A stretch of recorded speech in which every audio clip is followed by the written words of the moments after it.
अच्छा, थोड़ी देर के मनन के लिए अपन एक बार पढ़ेंगे यिर्मयाह इसके 18 अध्याय इसकी 6 वचन।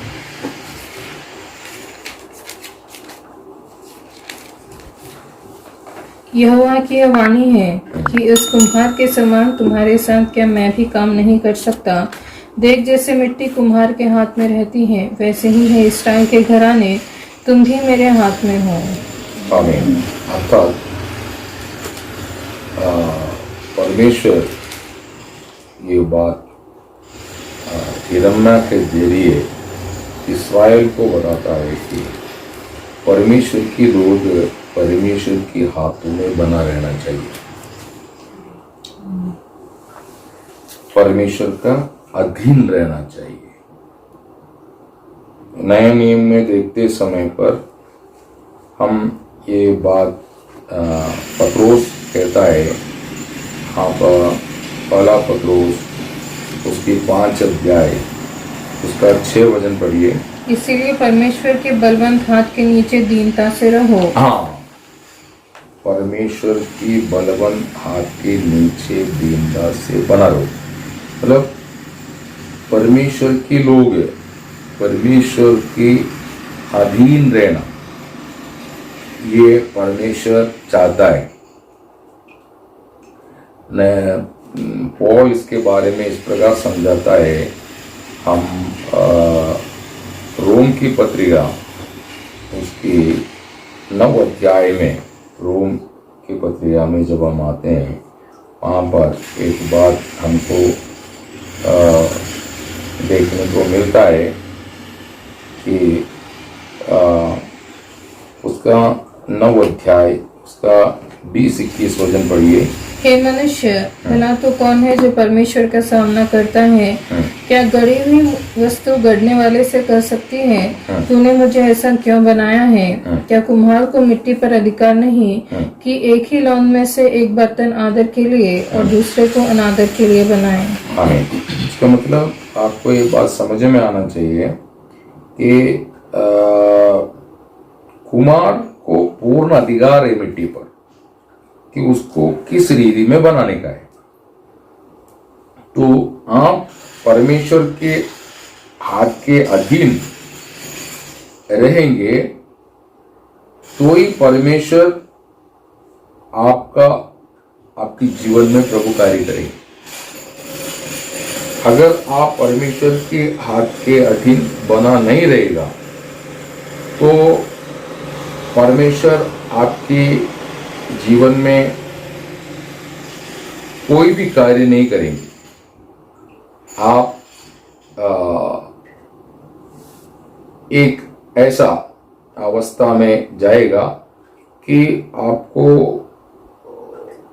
परमेश्वर का कोई अनुभव नहीं मिलेगा। आज अनेक लोग परमेश्वर के हाथ के तले ना बना रहने के कारण उन लोगों को शत्रु आसानी से इस्तेमाल कर रहा है। फिर लोगों को ऐसा लगता है कि हमें परमेश्वर रूप दे रहा है। क्यों? हाँ, ये बात आत्मिक जीवन में समझना बहुत जरूरी है। नहीं तो आप अपनी बुद्धि और युक्ति के अनुसार चलेगा, जिससे आपका आत्मिक जीवन विरूप हो जाएगी। आपका आत्मिक जीवन विरूप हो जाएगी कि आप कुछ करें, ऐसा नहीं। परमेश्वर सब कुछ करता है, परमेश्वर सब कुछ करता है ना। आपको ये बात मालूम होना चाहिए। फिलिपियन की पत्रिका उसका पहला अध्याय हिंदी इंग्लिश में 6 है, मलयालम में 4 है, वो पढ़िए। मुझे इस बात का भरोसा है हाँ। कि जिसने तुम्हें अच्छा काम आरंभ किया है वही उसे यीशु मसीह के दिन तक पूरा करेगा। हाँ, देखा, जिसने तुमने भला काम आरंभ किया, इसका मतलब काम जिसने आरंभ किया वही समाप्त करने वाला है। आज अनेक लोगों को ये बात का समझने में लोग धोखा खाया हुआ है कि हमको कुछ करना है। नहीं नहीं नहीं, आपको कुछ नहीं करना है, आप प्रभु के हाथ में बना रहेगा, प्रभु आपको इस्तेमाल करेंगे।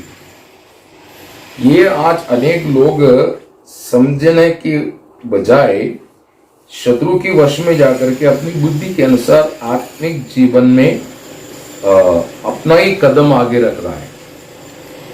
ये धोखा है, ऐसा नहीं करने का। आत्मिक जीवन में आप बहुत ही जल्दी कहीं ना कहीं जाकर के आप फंस जाएंगे दलदल में। आप आत्मिक जीवन में स्थिरता से बढ़ना है, आपको बढ़ाने वाला प्रभु के हाथ में बना रहना है ना। आप एफिशिएंट उसकी 2 अध्याय उसकी 10 वचन पढ़िए। क्योंकि हम उसके बनाए हुए हैं और मसीह यीशु में उन भले कामों के लिए सृजे गए हैं जिन्हें परमेश्वर ने पहले से हमारे करने के लिए तैयार किया। देखा, तो ये बात आपको समझ में आना चाहिए। तो आप अगर प्रभु के हाथ में बना रहेगा तो प्रभु आपको क्या करेंगे, ये विषय हम देखने जा रहे हैं। Praise the Lord. प्रभु का हाथ में आप बना रहेंगे, आप ये बात आपको समझ में आना चाहिए कि प्रभु के हाथ में बना रहना का अर्थ, प्रभु जहाँ पर आपको लाया गया, जोड़ा गया, वहां पर आपको बना रहना। क्योंकि उद्धार पाने वालों को प्रतिदिन वो उद्धार पाए हुए लोगों के साथ जोड़ते हैं, अर्थात मंडली में। तो प्रभु के हाथ के थले बना रहने से मिलने वाला अनुभव या आशीष, उसमें पहला है प्रभु उनको बढ़ाएगा, है ना। आप पहला कुरिन्थी उसकी 3 अध्याय उसकी 6 वचन पढ़िए। मैंने लगाया, अपुल्लोस ने सींचा, परंतु परमेश्वर ने बढ़ाया। आमीन। तो आपको ये बात समझ में आना चाहिए। अनेक लोगों को जो बात समझ में नहीं आ रहा है और वो खुद बढ़ने के लिए कोशिश कर रहे हैं। कई लोग उपवास प्रार्थना रखता है, कई लोग बाइबल का ज्ञान प्राप्त करने के लिए कई जगह पर स्टडी कर रहा है, एक्सपेरिमेंट कर रहा है। ये कोई बुरी बात नहीं है, लेकिन जब तक प्रभु किसी को बढ़ाएंगे नहीं, वो नहीं बढ़ने वाले। वो दुनिया की रीति में बड़ा होगा, लेकिन प्रभु जैसे चाहता वैसा नहीं होगा। अभी आपको मालूम है दाऊद की चरित्र। दाऊद एक भेड़ चलाने वाला व्यक्ति था, उसको वहां से उठाया, इस्राएल की राजा होकर के उस पर अभिषेक किया और उसको इस्राएल की राजा बना के छोड़ा। उसमें दाऊद का कोई भी परिश्रम नहीं। दाऊद को परमेश्वर ने ऐसा परिस्थिति में चलाया जिससे वो इस्राएल की राजा होने का काबिल बनाया। ये बात स्वयं परमेश्वर नादान को बोलता है ना। आप पहला इतिहास उसका 17 अध्याय में उसका 7 वचन पढ़िए। अतः अब तू मेरे दास दाऊद से ऐसा कह कि सेनाओं के यहोवा यूं कहता है कि मैंने तो तुझको भेड़शाला से और भेड़ बकरियों के पीछे पीछे फिरने से इस मनसा से बुला लिया कि तू मेरी प्रजा इस्राएल का प्रधान हो जाए। आगे। और जहाँ कहीं तू आया और गया वहाँ मैं तेरे संग रहा और तेरे सब शत्रुओं को तेरे सामने से नष्ट किया है। अब मैं तेरे नाम को पृथ्वी के बड़े बड़े लोगों के नामों के समान बड़ा कर दूंगा। देखा, ये दाऊद इतनी प्रशस्ति पा करके इतनी बड़ी अवस्था में आने के कारण क्या था? वो प्रभु के हाथ के तले बना रहा, इसलिए परमेश्वर ने उसको बढ़ाया। नया नियम में आपको परमेश्वर वहां पर दाऊद को जैसे बढ़ाया वैसा नया नियम में नहीं। नया नियम में व्यवस्था कुछ अलग है। नया नियम में आपको प्रभु कैसे बढ़ाएगा? मसीह के साथ एक आत्मा, एक मन, एक ही अभिप्राय में आपको बढ़ाएंगे। इस कारण आपको मसीह में जुड़ा रहना बहुत जरूरी है। उद्धार पाए हुए लोगों को मसीह की संगति में लाया है ना। आपको मालूम है पहला कुरिन्थी 1:9 परमेश्वर सच्चा है, हाँ। जिसने तुमको अपने पुत्र हमारे प्रभु यीशु मसीह की संगति में बुलाया है। आमीन। तो यीशु मसीह की संगति में आया वो आप यीशु मसीह में जड़ पकड़ करके, यीशु मसीह में जड़ पकड़ने से उस व्यक्ति में यीशु मसीह बढ़ता है। यीशु मसीह में जड़ पकड़ने से उस व्यक्ति में यीशु मसीह बढ़ता है। आपको मालूम है एक बच्चा जब एक घर में पैदा होता है, वो बच्चा वो माता पिता का हाथों में बना रहना है। उसको दूध पिलाने के समय पर दूध पिलाएगा, खाना खिलाने के टाइम पर खाना खिलाएगा, उसको स्नान कराने के टाइम पर स्नान कराएगा। जैसे जैसे वो बढ़ता है उसको एजुकेशन पाने के समय आएगा तो उसको एजुकेशन देने के लिए स्कूल में उसको एडमिशन दिलाएगा। फिर उसको बढ़ाते बढ़ाते उसको एक अच्छा नागरिक बना करके एक अच्छा पोजीशन में वो माता पिता पहुंचाता है।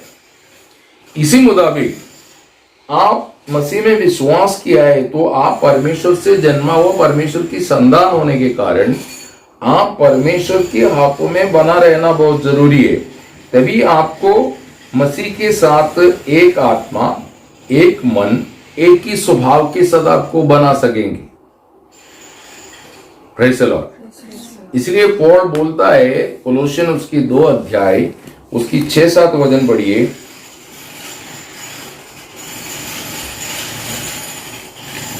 अतः जैसे तुमने मसीह यीशु को प्रभु करके ग्रहण कर लिया है, हाँ। वैसे ही उसी में चलते रहो और उसी में जड़ पकड़ते और बढ़ते जाओ। और जैसे तुम सिखाए गए वैसे ही विश्वास में दृढ़ होते जाओ। आमीन। इसका मतलब मसीह की संगति में चलते हुए मसीह में जड़ पकड़ करके उसी में बढ़ते जाओ। उसी में बढ़ते जाओ बोले तो मसीह आप में बढ़ना है।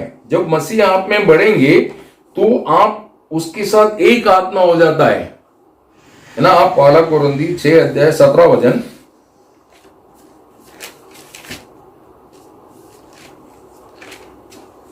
जो प्रभु की संगति में रहता है वह उसके साथ एक आत्मा हो जाता है। एक आत्मा हो जाता है ना।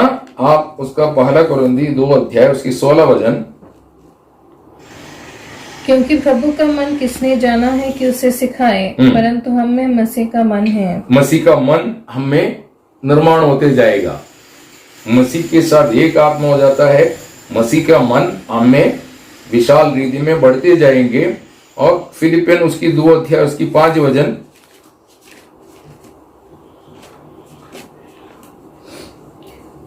जैसे मसीह यीशु का स्वभाव था वैसे ही तुम्हारा भी स्वभाव हो। आमीन।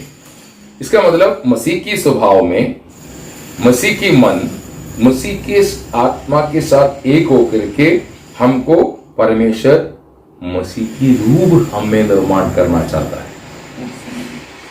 तो आप उस रीति में नहीं बढ़ना, ये शैतान का उद्देश्य है। तो आपको कोई न कोई रीति में विचलित कर देगा। जैसे एदन में हवा को बहकाया हुआ शैतान मंडली जीवन में विपरीत उपदेशों को ला करके या किसी प्रकार मनुष्य की मन को अस्थिर करने वाला ऐसा युक्तियों को इस्तेमाल करके आपकी मन की जो सोच है उसमें फर्क डाल देगा। ये शैतान का प्लान है ना। पौल इसके बारे में समझाया। प्रेरितों की चरित्र 20 उसका 30 वचन पढ़िए।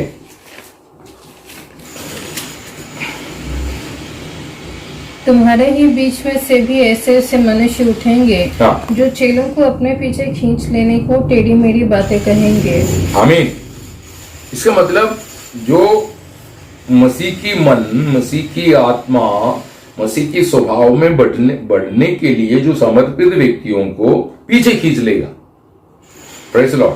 ये है शैतान का प्लान, ऐसा नहीं है ना। आप फिलिपियन उसकी 3 अध्याय 18-19 भी पढ़िए।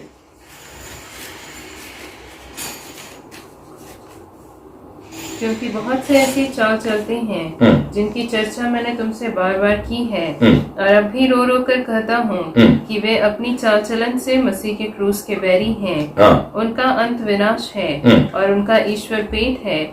वे अपनी लज्जा की बातों पर घमंड करते हैं और पृथ्वी की वस्तुओं पर मन लगाए रहते हैं। आमीन। मतलब पृथ्वी की बातों की ओर आपका ध्यान लेके आएगा। पृथ्वी में आपको कुछ नहीं है। आप मसीह के साथ चलने के बाद आपको क्या मिला है। इस्राएल को भी इसी रीति में कोरह के साथ 250 लोग यही बात बोला, आपने हमको मिस्र से निकाल करके ले आने के बाद वायदा का देश में लेके नहीं गया, हमको क्या दिया आपने। हम भूखा प्यासा रहता है, कभी पानी नहीं, कभी भोजन नहीं।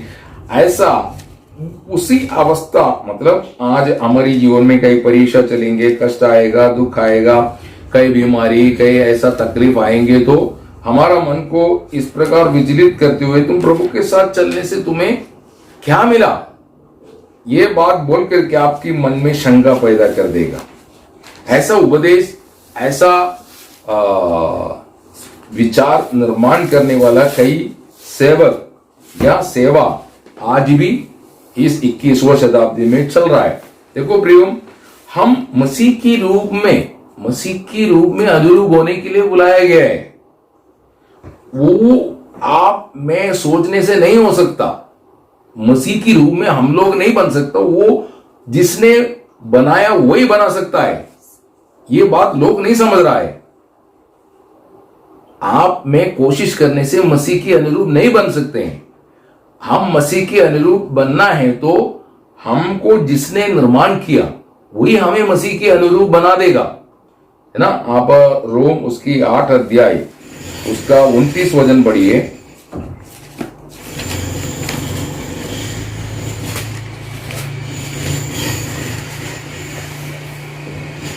क्योंकि जिन्हें उसने पहले से जान लिया है, उन्हें पहले से ठहराया भी है कि उसके पुत्र के स्वरूप में हो, ताकि वो बहुत भाइयों में पहलौठा ठहरे। आमीन। इसका मतलब यीशु मसीह पहला फल, और उसके साथ जो उस पर विश्वास करके जो उद्धार पाया, उसकी जीवन, उसकी आत्मा पाया, वो लोग उसकी मन और स्वभाव में बढ़ते हुए उनकी अनुरूप में बनते हुए उनकी भाई बन जाएगा।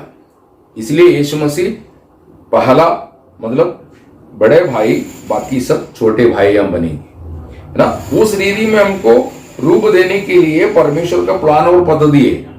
इसको तोड़ना ये शैतान का युक्ति है, और वो हमेशा इसी कार्य में लगा रहता है ना। आप रोम उसकी 15 अध्याय उसकी 5 वचन पढ़िए। धीरज और शांति के दाता परमेश्वर तुम्हें यह वरदान दे कि मसीह यीशु के अनुसार आपस में एक मन रहो। हाँ, मतलब तो प्रभु यीशु मसीह में जड़ पकड़ करके जो बढ़ते हैं उन लोग आपस में एक मन रहेगा, और उनमें मसीह की स्वभाव, तो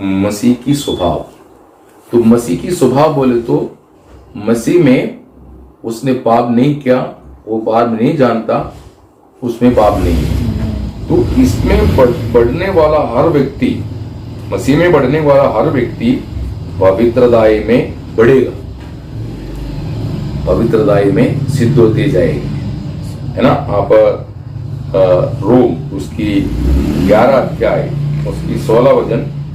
जब भेंट का पहला पेड़ा पवित्र ठहरा, तो पूरा गूंदा हुआ आटा भी पवित्र है, और जब जड़ पवित्र ठहरी तो डालियां भी ऐसे ही हैं। आमीन। तो आपको मालूम होना चाहिए कि वास्तव में आप पवित्र आत्मा में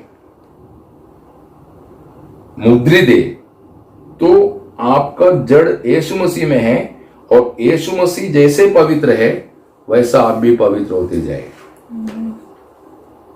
तो आप पवित्र जीवन बिताने के लिए कोशिश करना, आप पराजय हो जाएगा। आप मसीह में हैं, मसीह आपको पवित्र जीवन बिताने के लिए सुरक्षित कर लेगा।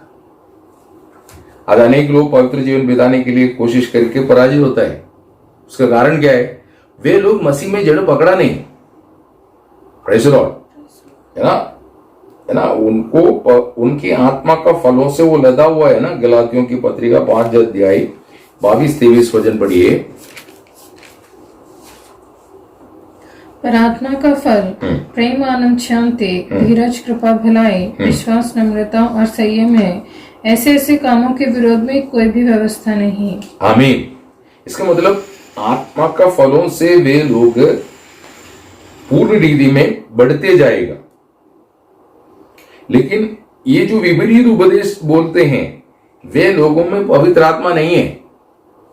वो लोग आपको पवित्र आत्मा से आपको दूर ले जाएंगे, या पवित्र आत्मा की शिक्षण से आपको दूर ले जाएंगे, है ना। आप 1 कुरिन्थी 12 अध्याय उसकी 3 वचन पढ़िए।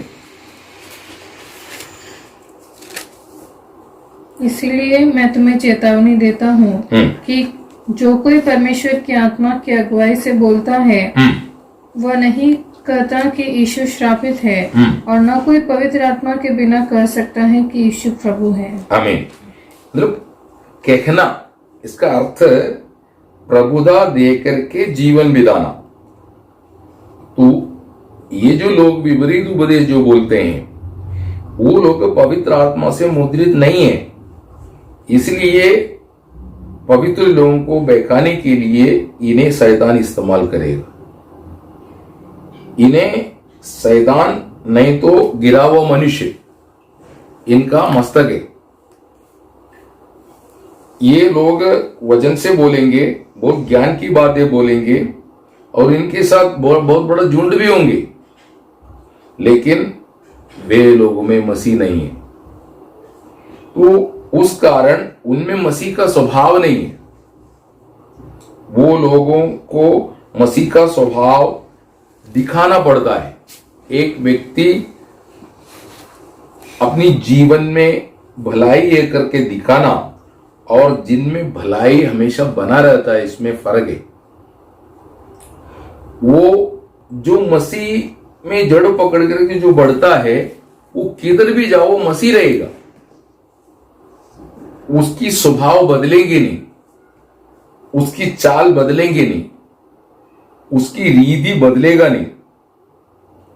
तो आज आपको कौन बढ़ा रहे, ये आपका स्वभाव बताएगा। जैसे यीशु मसीह ने बोला, फल से वृक्ष को पहचाना जाता है ना। आपको मालूम है, मत्ती की शुभवर्तमान उसकी 12 अध्याय में जब यीशु मसीह दृष्टांत बोलते समय पर इस प्रकार बोला कि वृक्ष को फल से पहचाना जाता है ना। आप उसका 33, यदि पेड़ को अच्छा कहो तो उसके फल को भी अच्छा कहो, या पेड़ को निकम्मा कहो तो उसके फल को भी निकम्मा कहो, क्योंकि पेड़ अपने फल ही से पहचाना जाता है। आमीन। तो आप कौन सी वृक्ष के साथ कलम किया गया, वो आप में जो फल है, अर्थात आपकी जो स्वभाव है, वो साबित करता है।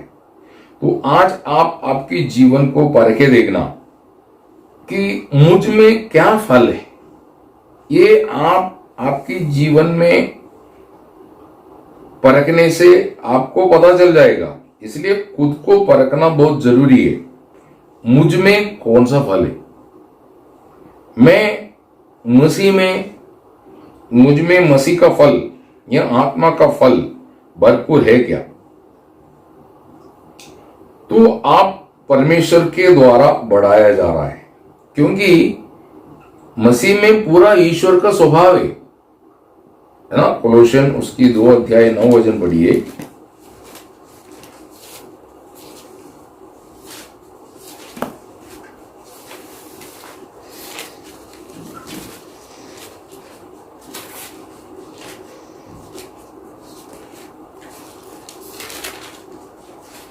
क्योंकि उसमें ईश्वरत्व की सारी परिपूर्णता सदैव वास करती है। आमीन।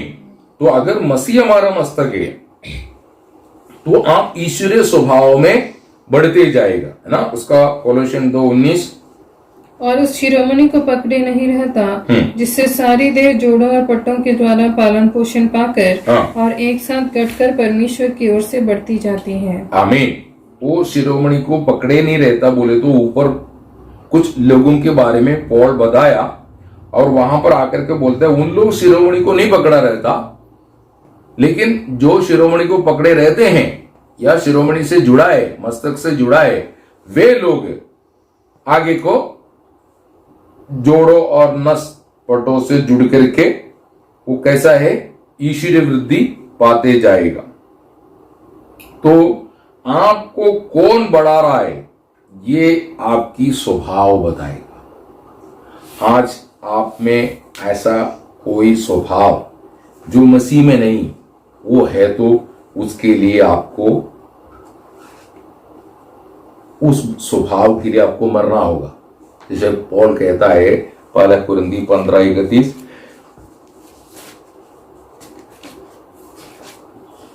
हे भाइयों, मुझे उस घमंड की शपथ जो हमारे प्रभु यीशु मसीह में मैं तुम्हारे विषय में करता हूँ कि मैं प्रतिदिन मरता हूँ। आमीन।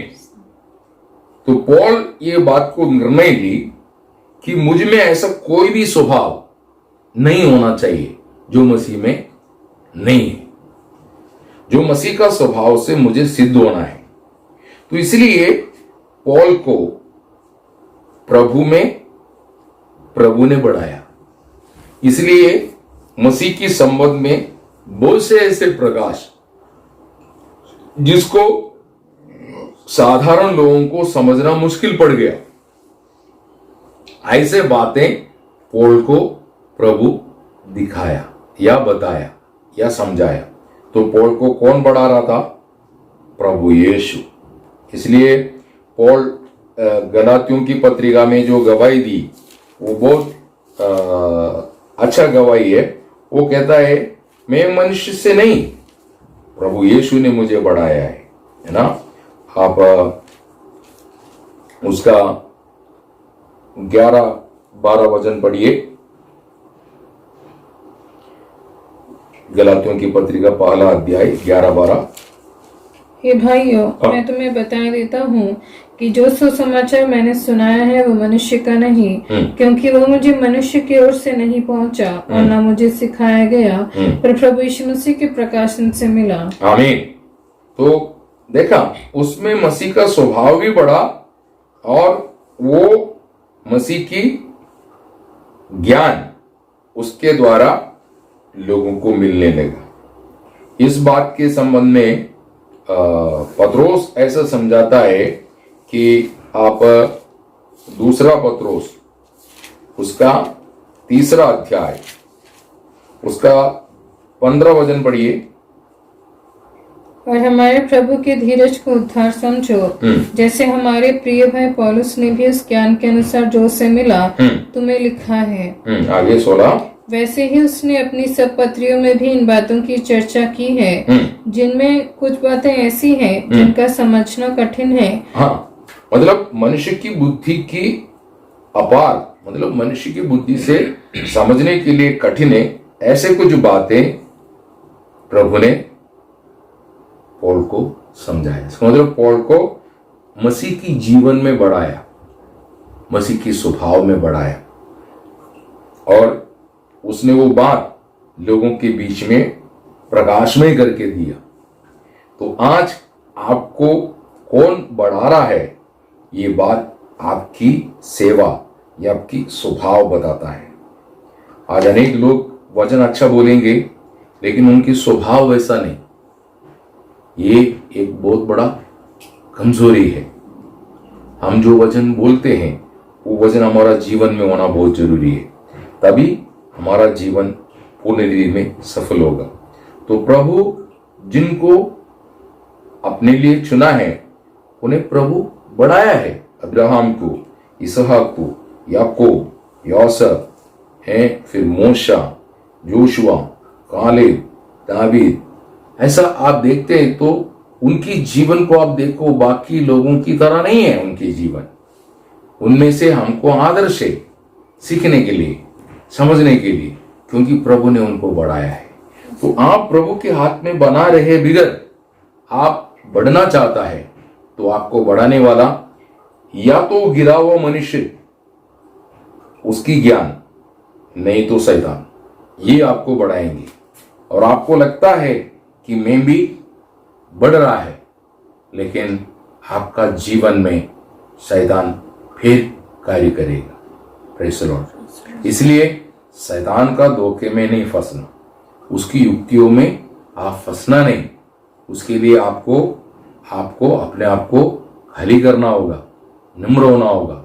उसकी युक्तियों में आप फंस जाएंगे तो आपको भी ऐसा लगता है मैं बढ़ता हूं, कौन सा वजन में और प्रभु के ज्ञान में सब बढ़ रहे ऐसा लगता है, लेकिन जीवन में आप प्रभु का जीवन में नहीं बढ़ेगा। ऐसे लाभ जैसे बच्चे बड़ा होने के बाद माता पिता का अधीन नहीं रहेगा तो फिर बिगड़ा हुआ संगति में जाके बिगड़ जाता है। तो उसकी गलती माता पिता का नहीं, उनको अच्छा संस्कृति देके उसको बढ़ाने का इच्छा माता पिता को है, लेकिन वो अधीन नहीं रहना चाहता, अपनी मर्जी की चाल चलना चाहता है, इसलिए वो गलत संगति में जाके उसकी जिंदगी बर्बाद हो जाता है। इसी मुताबिक आप मंडलीय जीवन में आने के बाद कुछ समय के बाद आपको शैतान की युक्तियों में फंस जाएंगे तो आप गलत रास्ता निर्णय करेगा। Praise the lord. तो वहां से आपको बढ़ाने वाला प्रभु नहीं रहेगा, शत्रु शैतान होगा। वो धोखा नहीं पड़ना चाहिए। तो प्रभु क्या करेगा? प्रभु के हाथ में आपको बना रहेगा तो मसीह की मन, मसीह की आत्मा और मसीह की स्वभाव में आपको ऐक्यता में, कैसा ऐक्यता में, वो एक दूसरे के साथ मेल के साथ उनको बढ़ाएगा। Praise the Lord. दूसरा, उनको स्थिर करेगा, है ना। दूसरा कुरिन्थी पहला अध्याय 21 वचन।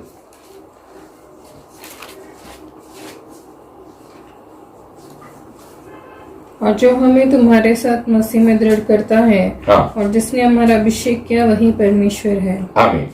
आपको दृढ़ करेगा, नहीं तो स्थिर करेगा ना। जिनको प्रभु स्थिर करता है वो किसी रीति में निकल नहीं जाएगा, है ना। परमेश्वर कैसे दृढ़ करता है? वचन से, है ना। मत्ती उसकी 7 अध्याय 24-25 वचन पढ़िए।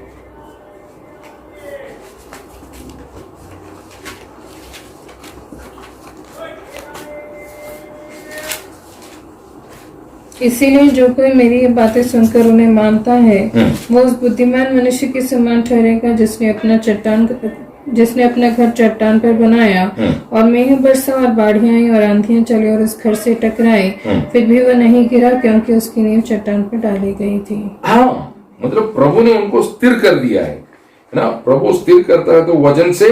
दूसरा परीक्षा, है ना। आप याकूब की पत्रिका पहला अध्याय 2 से 4। हे मेरे भाइयों, जब तुम नाना प्रकार की परीक्षाओं में पढ़ो तो इसको पूरे आनंद की बात समझो, यह जानकर कि तुम्हारे विश्वास के परखे जाने से धीरज उत्पन्न होता है। पर धीरज को अपना पूरा काम करने दो कि तुम पूरे और सिद्ध हो जाओ और तुम्हें किसी बात की घटी न रहे। आमीन ना। उसका 12 वचन भी पढ़ना।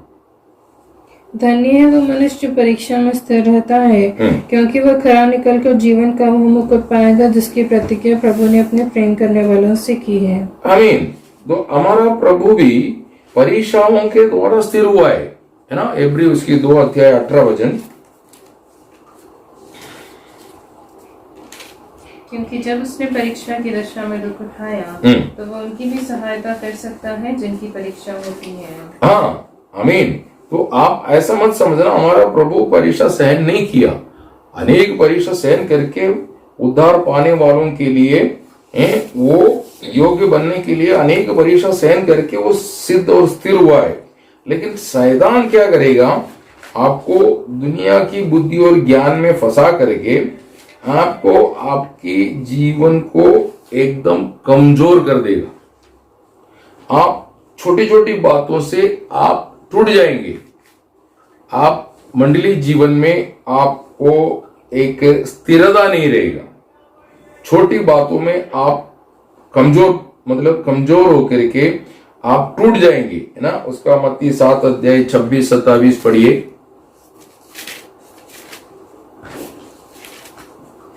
परंतु जो कोई मेरी ये बातें सुनता है और उन पर नहीं चलता, वो उस निर्बुद्धि मनुष्य के समान ठहरेगा जिसने अपना घर बालू पर बनाया, और मेघ बरसा और बाढ़ें आई और आंधियां चली और उस घर से टकराई और वह गिरकर सत्यानाश हो गया। देखा, मतलब आज लोग दुनिया की ज्ञान, उनको कोई परेशान नहीं चाहिए। ऐसा अवस्था में जो जीवन बिताता है मंडली जीवन में, वे लोग अस्थिर होंगे, झगड़ालू रहेगा।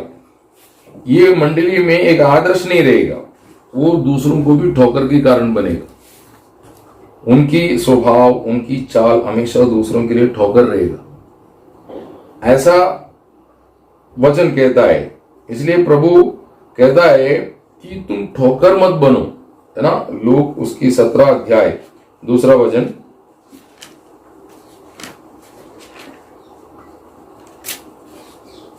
जो इन छोटों में से किसी एक को ठोकर खिलाता है, उसके लिए यह भला होता कि चक्की का पाट उसके गले में लटकाया जाता और वो समुद्र में डाल दिया जाता। आमीन। ये तीनों सुवार्ता में आपको देखने को मिलेगा ना। मत्ती उसकी 18 अध्याय 6-7 वचन, मरकोस की शुभवर्तमान 9 अध्याय 42 वचन। यहाँ पर आप पढ़ो तो तीनों भागों में ये बात क्लियर बताता है कि जो ठोकर के कारण बनता है उन्हें प्रभु किसी रीति में एक्सेप्ट नहीं कर रहे। आज आप मंडली जीवन में किसी के लिए ठोकर के कारण नहीं, प्रोत्साहन के कारण बनना है ना। आपको मालूम है पहला तिमोथी उसकी 4 अध्याय उसकी 12 वचन में तिमोथी उसको पौल क्या बोलता है?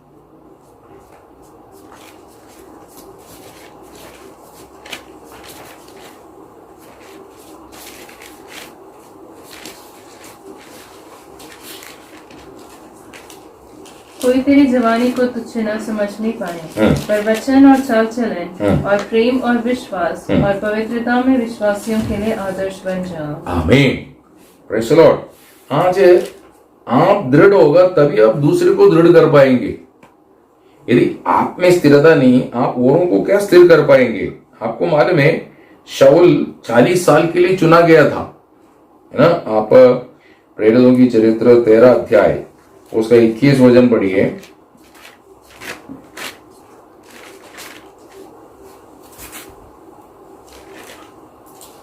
उसके बाद उन्होंने एक राजा मांगा, तब परमेश्वर ने 40 वर्ष के लिए बिन्यामीन के गोत्र में से एक मनुष्य अर्थात कीश के पुत्र शाऊल को उन पर राजा ठहराया। हाँ, कितना साल के लिए? 40 साल के लिए। लेकिन उसने राज कितना किया? 2 साल ना। पहला शमूएल 13 अध्याय की पहला वचन।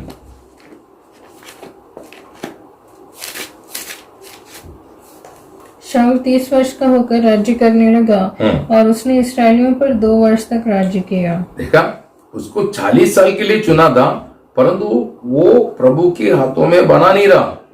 वो अपने बुद्धि से, मनुष्य की सोच विचार से चलने लगा, इसलिए 2 ही साल राज कर पाया, है ना। लेकिन दाऊद ऐसा नहीं, दाऊद 40 साल राज किया है। आप दूसरा शमूएल 5 अध्याय 4 वचन।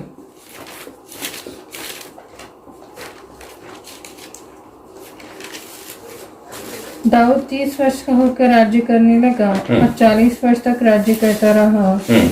हाँ, 40 वर्ष तक राज्य करता रहा। क्यों मालूम है? उसका 12 वचन पढ़िए। और दाऊद को निश्चय हो गया कि यहोवा ने मुझे इसराइल का राजा करके स्थिर किया। तो आप स्थिर होना है तो प्रभु स्थिर करेगा, तभी आप स्थिर होंगे। तो प्रभु के हाथों में बना रहेगा तो आपका पोजीशन स्थिर हो जाएंगे। Praise the Lord. लेकिन आप अपनी बुद्धि और युक्ति से चलना शुरू हो जाएगा तो प्रभु आपको किसी कारण स्थिर नहीं करेंगे। Praise the Lord.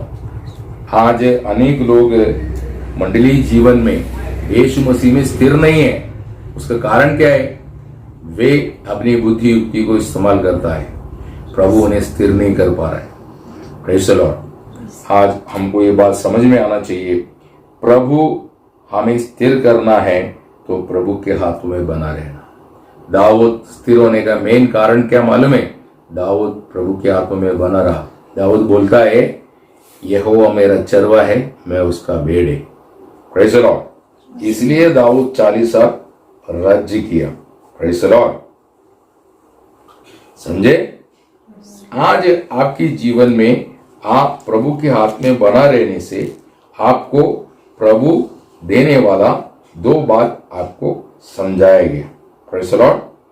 तीसरा, आपको प्रभु सुरक्षा प्रदान करेगा। प्रभु के हाथ में जो बना रहता है वही सुरक्षित है ना। आप यूहन्ना उसकी 10 अध्याय 27 से 29 पढ़िए।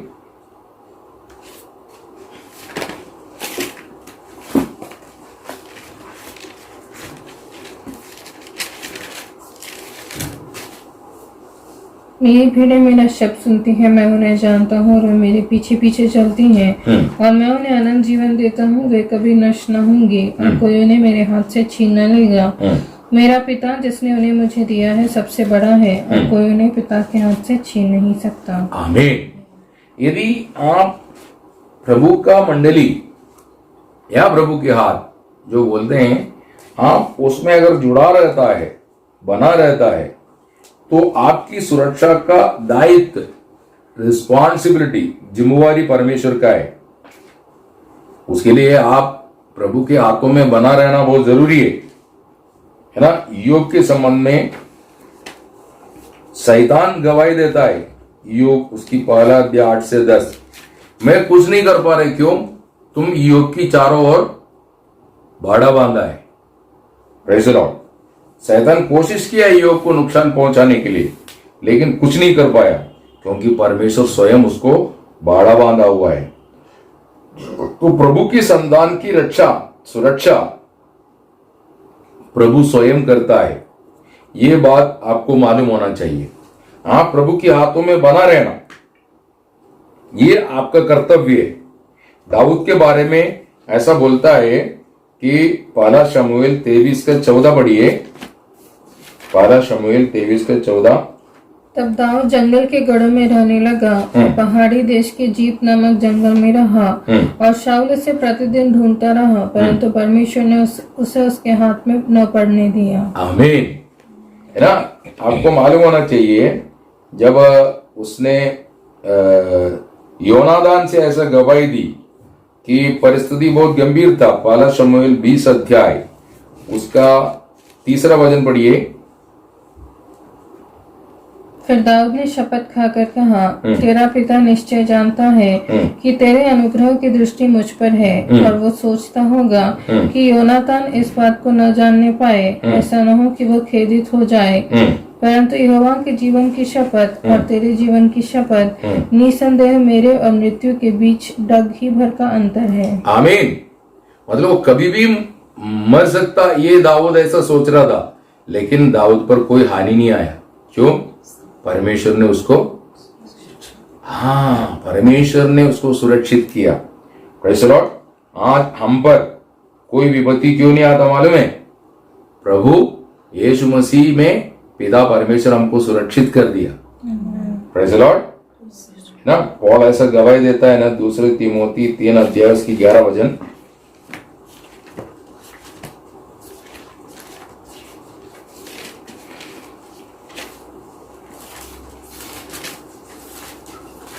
और ऐसे दुखों में भी जो अंताकिया और इकोनियम और लुस्त्रा में मुझ पर पड़े थे, और अन्य दुखों में भी जो मैंने उठाए हैं, परंतु प्रभु ने मुझे उन सब से छुड़ा लिया। आमीन। तो पौल का जीवन में भी कई खतरा था, उसकी जीवन में कई प्रकार की विपत्तियां था, लेकिन प्रभु ने उसको छुड़ाया। प्रभु ने उनको छुड़ाया। तो आज हमको ये बात यकीनन मालूम होना चाहिए, प्रभु की हाथ के तले बना रहेगा तो प्रभु हमें सुरक्षित करेगा। आप अपनी बुद्धि, अपनी ज्ञान, अपनी कोशिशों से आप कोई किसी बातों से बचने की कोशिश करेगा, आप कभी न कभी विपत्ति में फंस जाएगा, है ना। आप 2 थिस्सलुनीकी 3 अध्याय उसका 3 वचन पढ़िए। परंतु प्रभु सच्चा है, वह तुम्हें दृढ़ता से स्थिर करेगा हाँ। और उस दुष्ट से सुरक्षित रखेगा। आमीन, प्रेज़ द लॉर्ड। है ना? तो आप स्वयं को कभी भी संभाल नहीं पाएगा। आप कितना भी कोशिश करेगा, कोई ना कोई विपत्ति में फंसेंगे। इसलिए आपका कर्तव्य क्या है? प्रभु के हाथों तले बना रहना। Praise the Lord. मसीह की संगति में लाया गया, मसीह की अधीन आप बना रहो, उसकी पंखों तले आप सुरक्षित है। आप कभी भी कोई विपत्ति में कभी पड़ेगा नहीं, क्योंकि प्रभु जाने बगैर आपके जीवन में कोई विपत्ति आ ही नहीं सकता। Praise the Lord. लेकिन अगर आप अपनी बुद्धि से, कोशिशों से खुद की बचाव करने की कोशिश करेगा, उससे क्या होगा? आपके जीवन में कोई ना कोई विपत्ति आ पड़ेगा और आप उस विपत्ति में फंसेंगे तो थोड़ा समय प्रभु आपको उलझने देगा। Praise the Lord. है ना? अभी पत्रोस प्रभु को बोला हमको पानी के ऊपर चलने दो, तो प्रभु बोला आओ। प्रभु ने मना नहीं किया, लेकिन थोड़ी दूर चल करके पत्रोस तूफान, लहर सब देख करके बोला अरे भाई ये तूफान मेरे को डुबा देगा। अविश्वास आ गया, वो अविश्वास उसको डुबा दिया। तो उसने बोला प्रभु मुझे बचा ले, लेकिन डूबा ना। वो डूबने का कारण क्या है? खुद का गलती है। Praise the Lord. प्रभु का गलती नहीं। तो प्रभु कभी आपको डूबने नहीं देता, प्रभु कभी आपको फंसने नहीं देता। प्रभु में आप सुरक्षित हैं। Praise the Lord. आप अगर डूबता है या आप कोई जगह पर फंसता है, कहीं ना कहीं गलती आपने किया है।